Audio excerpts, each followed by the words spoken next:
Hi, David Busch here for Buschistory. I am back after a break for the Christmas holiday. It is January and we're beginning the second part of the course. Second part of the course, AP US History, deals primarily with the time period after Reconstruction, the settling of the West through the 20th century. This is the second presentation in this topic. This is topic 14. Topic 14, the website www.buschistory.net. I'll kill the lights in a second. We'll get a better look at all of this. And this is a PowerPoint. It is closely connected to the first YouTube presentation, which is a series of questions and answers and an overview.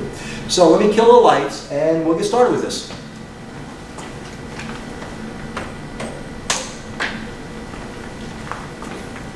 So here we go. Topic 14. www.buschistory.net, Conquest and Survival, Communities in the Trans-Mississippi West. Let's take a look now.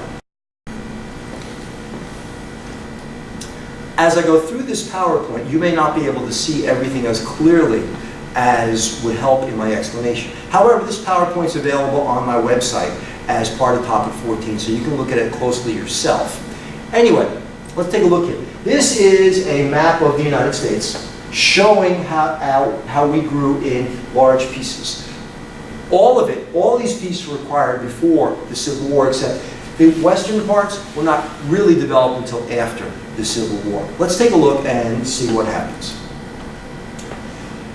May 10th, 1869, Promontory Point, Utah. This is the joining of the Transcontinental Railroad, the Central Pacific and the Union Pacific. And once the country is joined, it simply means people are heading west in a very, very big way. The Homestead Act in 1862 is going to give settlers 160 acres of land if they agree to settle on that land for 5 years and build a structure. 1862 is also the same year as the Pacific Railroad Act, or Railway Act, I should say. And both of those occurred pretty much at the same time, so you can understand what that's going to do to Western development. The Homestead Act, as I said, 160 acres of land to a family if they cultivated it for 5 years. It was very successful in the upper Midwest. It wasn't as successful in the lower Midwest, and some people actually lost their land because they couldn't afford what was necessary to develop the land. The railroads, Transcontinental Railroad, as I said, when they built the railroad, the government gave the railroad companies 10 miles of land on each side of the tracks for every 1 mile that they built. So it's 20 miles of land if you take both sides of the tracks. And that led to high-scale speculation by the railroads as they would sell off that land later on, and towns and cities and holding areas for cattle to develop, for sure. Led to a lot of Western settlement. Any place there was a settlement, the railroads would build a town. Or any place the railroads needed water, they would build a town. The trains, the engines, could go for about 10 miles before they needed more water, depending on the grade and how hard the engine was working. So the towns occurred about every 9 miles, because the train would go 9 miles, and poof, they would need water. It wouldn't be a large town all the time, but it would be a small settlement, because it was also known by the settlers that there was water there if the train was going to stop there. Mining communities developed. A lot of mines are needed for the railroad. A lot of mines are mining silver and gold for sure, but you're also having copper, you're having zinc, and you have iron in those mines. Those mines meant towns. Those towns meant development and all kinds of hijinks as well in those towns. The Southwest was largely populated by Mexicans because they had settled the area prior to this time period. They really never left. So white Texans treated Mexicans with disrespect, unfortunately, because prior to this you had the mixing of the culture with the Tejanos. Then the Mexican War occurred, and the Mexicans were largely thrown out, and then after the war they come back, and we kind of know how all this is working.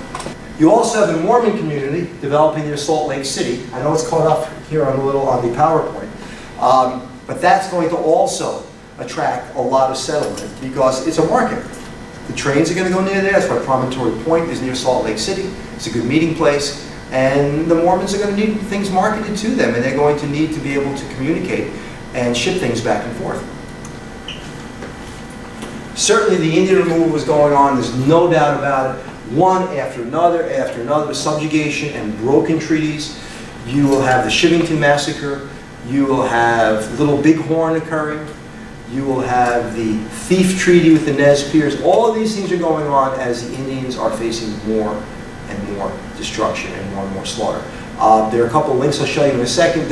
Hollywood does a pretty good job at showing this stuff recently, and I'll show you what we're talking about in a second. Certainly all this meant there's going to be a change in Indian society. You're going to have the Dawes Act passed. You're going to have the Board of Indian Commissioners who are going to try to oversee all of this. And you're going to have the ghost dance, ultimately, and that's going to, unfortunately, lead to another slaughter. Cowboys, cowgirls, and prostitutes. Cowboys were anyone who couldn't get a job anywhere else became a cowboy, as well as cowgirls. And of course, prostitution would rise as these people created a market. Let's not worry about the community and the legend. Let's take a look, if you will, at agriculture and technology. If you take a quick look here, you have the crop on the left-hand side, and across the time, you have time, work, labor, and cost. As we mechanize more, we will indeed drive costs down, and we're also going to replace hand labor with machine. This is a collection of links of links to Hollywood stuff on YouTube, and these links are movies, if you want. We have the Oklahoma Land Rush from Far and Away. We have the Buffalo Extermination Dance with Wolves, the Transcontinental Railroad from the History Channel, and we have the Dawes Act with Bury My Heart at Wounded Knee. California became the center for agribusiness and became a model. It has a microclimate, and with that microclimate, it always has good weather for growing, pretty much. So California is going to be the ultimate goal for a lot of people heading west. A lot of farming communities developed on the Great Plains, and they developed these close-knit communities because they had this in common. In time, these farming communities would develop into a political force called the populace. We'll take a closer look at that in the next topic. The Western landscape, really what happened to the Western landscape? It is being destroyed. It is being destroyed left and right as native grasses are being torn out, as water sources are being polluted. Anyway, so we're going to leave that there for now. And this concludes topic 14 from Busch History. Topic 15 will be coming up next. You guys have a good day and take care.